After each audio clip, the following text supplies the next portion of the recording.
students, this is Raghav Mishra and you are watching YouTube channel powered by the Brilliant Foundation.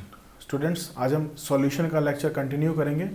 पिछले lecture में हमने vapour pressure वगैरह की बातें की थी, मोल फ्रैक्शन वगैरह की बातें की थी। आज हम उसी लेक्चर को कंटिन्यू करते हुए एक न्यूमेरिकल करेंगे, छोटा सा आसान सा, और साथ ही साथ कोलिगेटिव प्रॉपर्टी के एरा में एंटर कर जाएंगे। चलिए लेक्चर शुरू करते हैं। आप यहाँ देख रहे हैं मैंने वो प्रीवियस डायग्राम बनाया जो हमने पिछले डिस्कस किया हुआ है आइडियल सॉल्यूशन के लिए। इस पॉइंट पर ये जो कर्व आपको दिख रहा है, this is for mole fraction.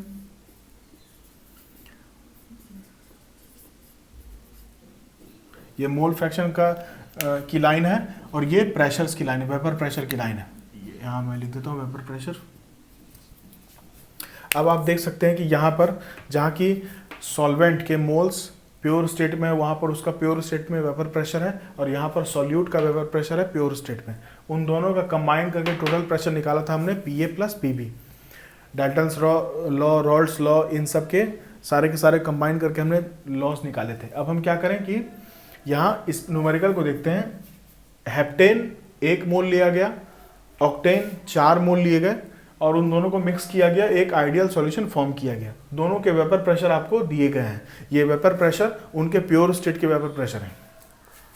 अब इनको मिलाने के बाद जो सॉल्यूशन बना उसका हमें वेपर प्रेशर निकालना है। तो हम क्या करें, सबसे पहले तो लिखें सॉल्यूशन, उसके बाद हम लिखेंगे कि total number of moles equals to 1 + 4 equals to 5। अब हम निकालेंगे XA, mole fraction of A। अब A क्या है, ये मोल फ्रैक्शन ऑफ सॉल्यूट, और XB equals to mole fraction of solvent. तो XA निकालना है हमें। सॉल्यूट दिस विल बी 1/5 और सॉल्वेंट दिस विल बी 4/5। ये आ गया हमारा मोल फ्रैक्शन।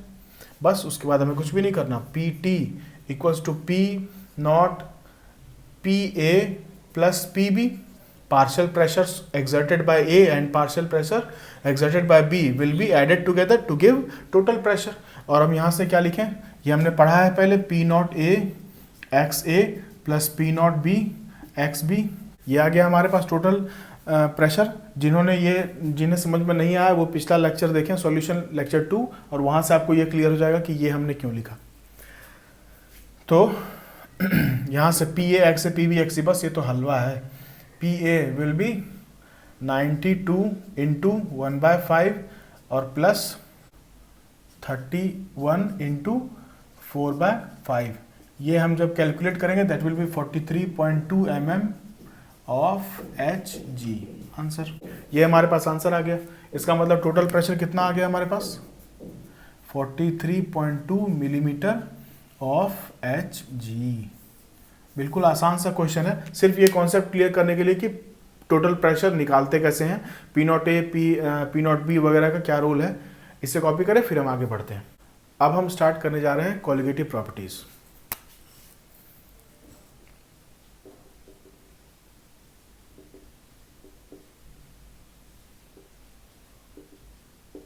कोलिगेटिव प्रॉपर्टीज क्या है? कोलिगेटिव प्रॉपर्टीज तो इसके लिए हम ऐसे समझें, कोलिगेटिव का मतलब होता है एक इकट्ठा किया हुआ, ऐसी प्रॉपर्टी जो कि इकट्ठा हो, बिल्कुल मैसिव हो, जैसे हम कह सकते हैं। तो यहाँ हम क्या बात करें कि ऐसी प्रॉपर्टी जो कि number of solute, number of particles पे डिपेंड करे या मोल फ्रैक्शन पे डिपेंड करे, कि एक सॉल्यूशन में किसी सॉल्यूट के कितने पार्टिकल्स डिसॉल्व्ड हैं या कितने मोल फ्रैक्शन उसके हैं, उस प्रॉपर्टी पर डिपेंड करे, उसे हम कहते हैं colligative property.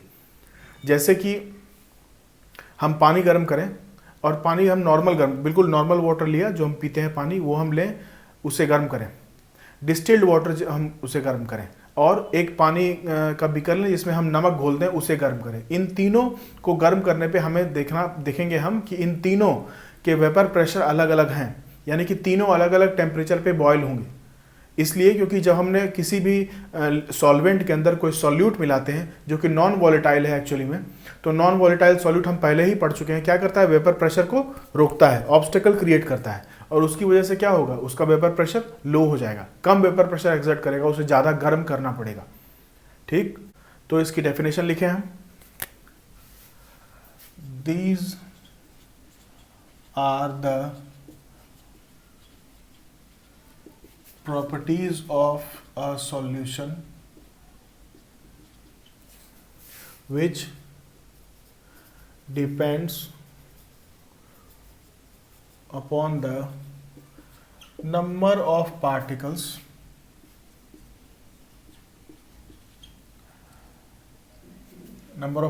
dissolved in a given volume of solution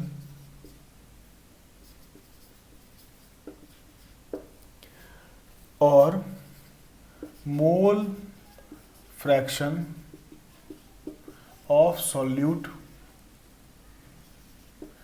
is called, या लिखते हैं इसे are called, colligative properties.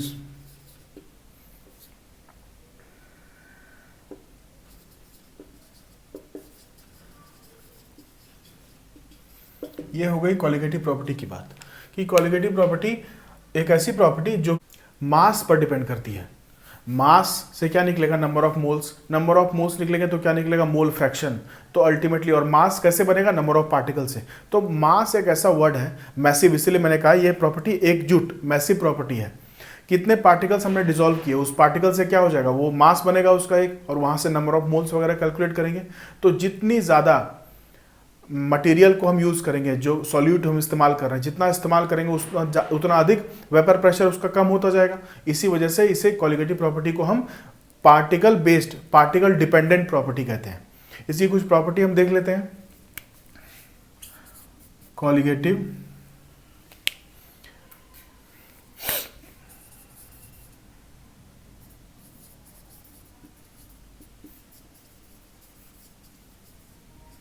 Colligative properties directly proportional किस किस के है, नंबर ऑफ पार्टिकल जो पहले पढ़ा हमने, दूसरा नंबर ऑफ मॉलिक्यूल्स, तीसरा नंबर ऑफ आयंस, चौथा नंबर ऑफ मोल्स, और पांचवा नंबर ऑफ, या लिख दें मोल फ्रैक्शन ऑफ सॉल्यूट। यहां भी आप लिख सकते हैं number of moles of solute. इन सब चीजों के डायरेक्टली प्रोपोर्शनल है। ये सारी चीजें बढ़ेंगी तो कॉलिगेटिव प्रॉपर्टी भी बढ़ जाएगी। क्या क्या, कौन कौन सी फिजिकल प्रॉपर्टी कॉलिगेटिव प्रॉपर्टी होती है, यहां मैं लिख देता हूं, these are the physical properties. कौन कौन सी फिजिकल प्रॉपर्टीज कॉलिगेटिव प्रॉपर्टी होती है वो हम अभी बात करेंगे। फिलहाल हम इसे थोड़ा डील कर लें कि किस किस तरह से, किस किस केस में हम इसे डायरेक्टली प्रोपोर्शनल कह रहे हैं। जैसे आप देखो, नंबर ऑफ मॉलिक्यूल्स, ये होगा जब सॉल्यूट, या हम करें सॉल्यूशन ऑफ नॉन इलेक्ट्रोलाइट, और यहां पर सॉल्यूशन ऑफ इलेक्ट्रोलाइट।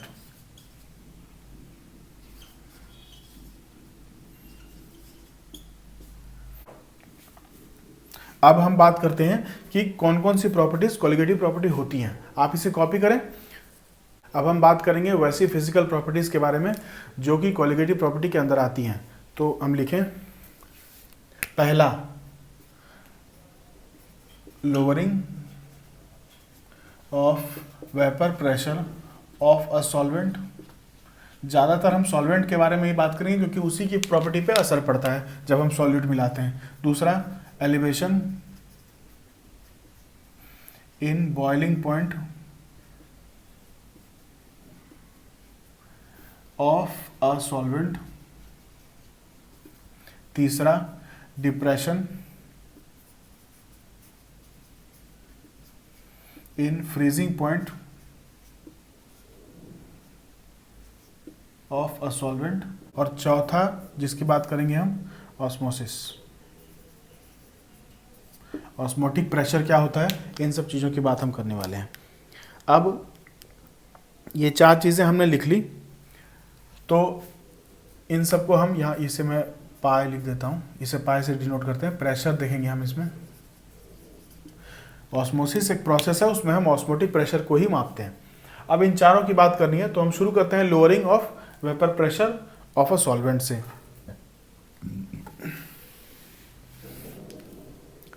अब मान लेते हैं एक बीकर लिया और उस बीकर में हमने पहले से पानी डाला हुआ है।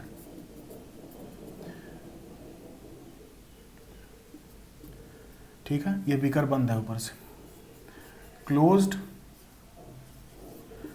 बीकर, और यहां पर क्या है, वाटर है। अब पानी के साथ हमने इसमें पानी अब हमने इसमें डाला हुआ है तो इसमें इसके वेपर प्रेशर बनेंगे पानी के। अब हमने क्या किया, इसमें एक सॉल्यूट भी मिक्स किया।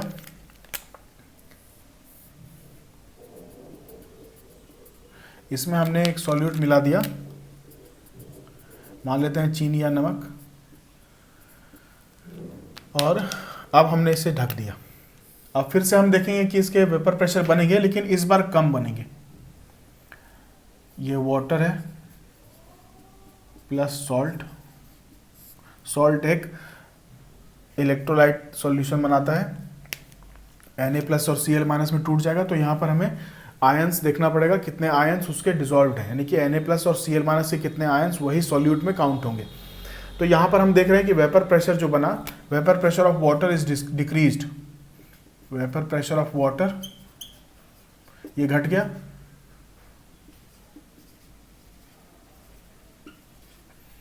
अब ये घटा, कितना घटा, कितने परसेंट था पहले, कितने परसेंट हो गया, तो इसी चीज को हम निकालेंगे। इसी को कहते हैं relative lowering vapour pressure of solvent. इसे आप देखो ध्यान से, RLVP, यही हम निकालने वाले हैं आज। तो relative lower vapour, relative error हमने क्लास 11th में पढ़ा था। रिलेटिव एरर हम कैसे निकालते थे, जैसे मान लो एरिया, तो delta A/A, length delta L/L, यही तो हम निकालते थे रिलेटिव एरर। ये था, होता था मीन, और ये होता था एब्सोल्यूट मीन एरर। याद करो आप, हमने 11th क्लास से पढ़ा है, बिल्कुल यही कॉन्सेप्ट हम यहाँ लगाने वाले हैं, और हम डेल्टा P/P निकालने वाले हैं। तब हमें क्या मिलेगा, relative lowering vapour pressure of a solvent. इसे कॉपी करें, फिर हम आगे बढ़ते हैं। अब हम कैलकुलेट करेंगे relative lowering vapour pressure of a solvent. तो हम फिर से एक केस कंसीडर करें। एक बीकर में पहले हमने लिया सिर्फ वाटर,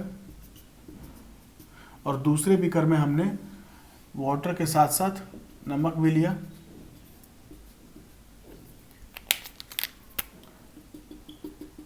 ठीक, यहाँ से इसका वेपर प्रेशर हम दिखा दें कि ज़्यादा है।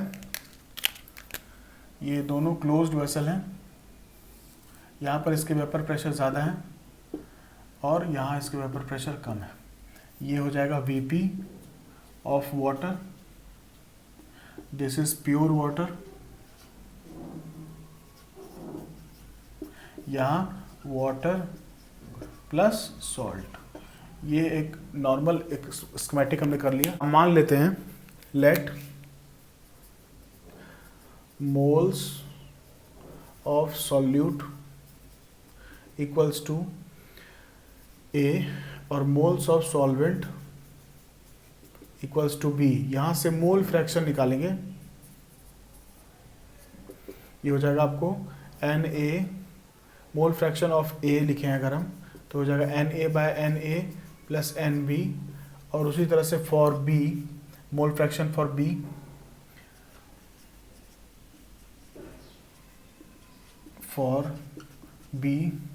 ये हो जाएगा आपके पास NB/Na प्लस NB।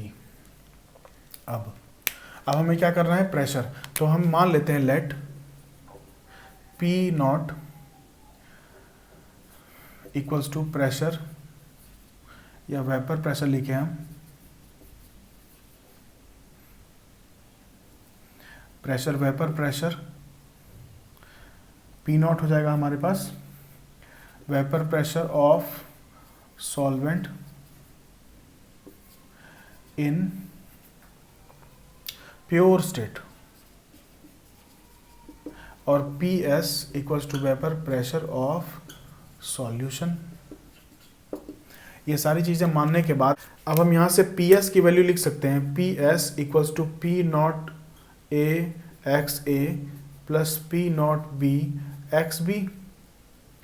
ठीक, यहाँ से हम क्या करें कि किसी एक के लिए निकालें, तो हम मान लेते हैं फॉर ये बाइनरी सॉल्यूशन है, तो यहाँ से क्या निकलेंगे हम एक्स ए या एक्स बी लिख दें, हम X B equals to 1 minus X A लिख सकते हैं। अब यहाँ से आप देखो कि अगर सॉल्यूट यहाँ पर नॉन वॉलेटाइल है, ये नॉन वॉलेटाइल सॉल्यूट है,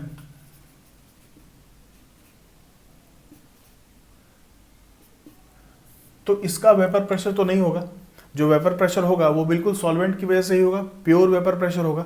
तो हम लिख सकते हैं कि since P not A equal to 0, this imply PS equals to P not B X B, क्योंकि सॉल्यूट जो है वो नमक जो है वो तो कोई वेपर प्रेशर एग्जर्ट करेगा नहीं, सॉलिड स्टेट में है। जो हमारे पास पानी है, जो सॉल्वेंट है हमारा, वही वेपर प्रेशर निकालेगा और वेपर प्रेशर उसी की वजह से कैलकुलेट किया जाएगा। So total pressure will be calculated for water only. यहाँ से हम बाइनरी सॉल्यूशन का कॉन्सेप्ट लगाएं तो P S equals to P not B 1 minus X से लिख सकते हैं इसे फर्दर सॉल्व करेंगे हम, तो P S equals to P not B minus P not B X A. This imply, यहाँ से मैं इस पार्ट को इधर ले जाऊं, this will give us P not B X B equal to P not B minus P S. इसे equation 1 कर दें। आप देखो यहाँ कि जो प्योर स्टेट पे वेपर प्रेशर था सॉल्वेंट का, उसमें से सॉल्यूशन वाला घटाया, वही मोल फ्रैक्शन निकलेगा। सॉल्यूशन वाले में वेपर प्रेशर क्या होगा, कम हो जाएगा उसका। कितना कम हुआ, तो प्योर में से जितना है उतना घटाएंगे तो कम निकल जाएगा। कितना कम हमारे पास वेपर प्रेशर है, पानी का वेपर प्रेशर क्या था पहले, ज़्यादा था प्योर स्टेट में, कुछ मिलाएंगे तो वेपर प्रेशर क्या होगा, कम हो जाएगा। कितना कम हुआ वो सब्ट्रैक्शन कर निकाल लेंगे और वो क्या होगा, डायरेक्टली प्रोपोर्शनल टू उसके मोल फ्रैक्शन के। ठीक है, एक सेकंड, यहाँ पर एक्स ए है और अब हम इसे फर्दर सॉल्व करें। This implies P not B minus P S upon में P not B equals to X A, और एक्स ए को हम लिख सकते हैं N A by N A plus N B. अब देखो आप, सॉल्वेंट बहुत ज़्यादा है, नमक पानी जो है वो बहुत ज़्यादा अमाउंट में हमने लिया है और नमक उसमें क्या किया, कम लिया है। तो सॉल्यूट का जो मोल है वो तो कंपैरेटिवली बहुत कम है, Na के कंपैरिजन में वो बहुत कम है। हम उसमें ऐड करें तो कोई फर्क नहीं पड़ेगा, उसे हम एलिमिनेट भी कर सकते हैं। तो क्या लिखें, since Na much much less than Nb, hence P, मैं एक काम करूं, यहां देखो आप, ये देखो P not B minus P S, इसे हम क्या है, चेंज इन वेपर प्रेशर तो है, तो हम लिख सकते हैं डेल्टा P अपॉन में P not B equals to N A by N B, and this is the derivation. ये देखो रिलेटिव आ गया, रिलेटिव लोअरिंग वेपर प्रेशर आ गया हमारे पास। थोड़ा सा साफ लिखने के चक्कर में ये हमारे पास रिलेटिव लोअरिंग वेपर प्रेशर आ गया, डेल्टा P बाय P और equals to Na by Nb, number of moles of solute upon में number of moles of solvent. ये हमारे पास आ गया और न्यूमेरिकल सॉल्व करने के पॉइंट ऑफ व्यू से ये बहुत अच्छा फॉर्मूला हमारे पास तैयार हो गया। इसे कॉपी करें आप, फिर हम आगे बढ़ते हैं। ये क्वेश्चन मैंने आपके सामने लिखा है बिल्कुल उसी कॉन्सेप्ट के जो अभी हमने पढ़ा। ये relative lowering of vapour pressure निकालना है हम लोगों को। हालांकि यहाँ पर आप देखो सिर्फ lowering of vapour pressure he calculate करना है। दो साइंटिस्ट थे, ऑसवर्ल्ड और वॉकर, इन दोनों ने एयर से ड्राई एयर निकाला था, एयर से जो कॉन्स्टिट्यूएंट मोल्स थे उनको दिखाने के लिए ये एक्सपेरिमेंट किया, रिलेटिव लोअरिंग वेपर प्रेशर का एक्सपेरिमेंट। उसमें उन्होंने कैल्शियम क्लोराइड CaCl2 अलग किया था, उसका वेट करके, और ड्राई एयर बाहर निकाला था। बहुत अच्छा एक्सपेरिमेंट है, आप कभी गूगल पे देखो तो आप उसे ज़रूर देखना। इसे हम सॉल्व करें तो हमारे पास क्या है, सबसे पहले तो रिलेटिव नहीं निकालना, हमें लोअरिंग वेपर प्रेशर निकालना है। इसका मतलब हम फॉर्मूला लिख लें, delta P by P equals to Na/Nb। इसे फर्दर मैं लिख सकता हूं, देखो Na number of moles of A, तो मास ऑफ A अपॉन में वेट ऑफ A, और अपॉन में मास ऑफ B अपॉन में वेट ऑफ B। इसे सॉल्व करें तो ये हो जाएगा Ma इंटू WB अपॉन में WBA इंटू MB। ये आपको कैलकुलेशन पॉइंट ऑफ व्यू से आसानी होगी, और हमें यहां पर कैलकुलेट करना है सिर्फ और सिर्फ डेल्टा P, यानी कि लोअरिंग वेपर प्रेशर, ना कि रिलेटिव। रिलेटिव के लिए क्या होता है, उसको P0 से डिवाइड करना पड़ता। तो हम यहां से इस फॉर्मूले को अगर लिखें Ma इंटू WB अपॉन में WA इंटू MB, और यहां से इंटू में P, यही फॉर्मूला हमें एक्चुअली में अभी इस्तेमाल करना है। यहां हमको चीजें स्पेसिफाई कर दें, A equals to solute number, या हम लिखें Ma लिख देते हैं, Ma and WA for solute, और MB and WB for solvent. अब जब इसे हम सॉल्व करेंगे तो हम ज़्यादा दिमाग लगाने की ज़रूरत नहीं है, हमें डायरेक्ट हम इसे सॉल्व कर सकते हैं। यहाँ पर हम वैल्यू रखेंगे, Ma की जगह पर हम रख दें मास दिया हुआ है सॉल्यूट का 50 ग्राम, इंटू वेट ऑफ वाटर के लिए क्या, 1 मोल का वेट कितना, तो 18 बटे में, जैसे कि नंबर ऑफ मोल्स निकालते तो गिवन मास में मोलर मास, और यही मोलर मास है। यहाँ से फिर से weight of solute that is 342 into mass of solvent that is 500, और इंटू में क्या है उसका vapour pressure in pure state that is 23.8 mm, mm ना लिखूं। इससे जब हम कैलकुलेट करेंगे this will give us delta P equals to 0.124 mm of Hg। ये हमारे पास वैल्यू आ गई वेपर प्रेशर की। आसान सा क्वेश्चन है। केमिस्ट्री में ज़्यादातर क्वेश्चंस न्यूमेरिकल बेस्ड जो होते हैं वो बिल्कुल फॉर्मूला बेस्ड क्वेश्चन आपको बोर्ड एग्जाम में भी पूछे जाएंगे। जेई और नीट में तो खैर आपको केमिस्ट्री के लिए NCERT is more than sufficient, थोड़े बहुत इधर उधर क्वेश्चन है जो हम लगा लेंगे।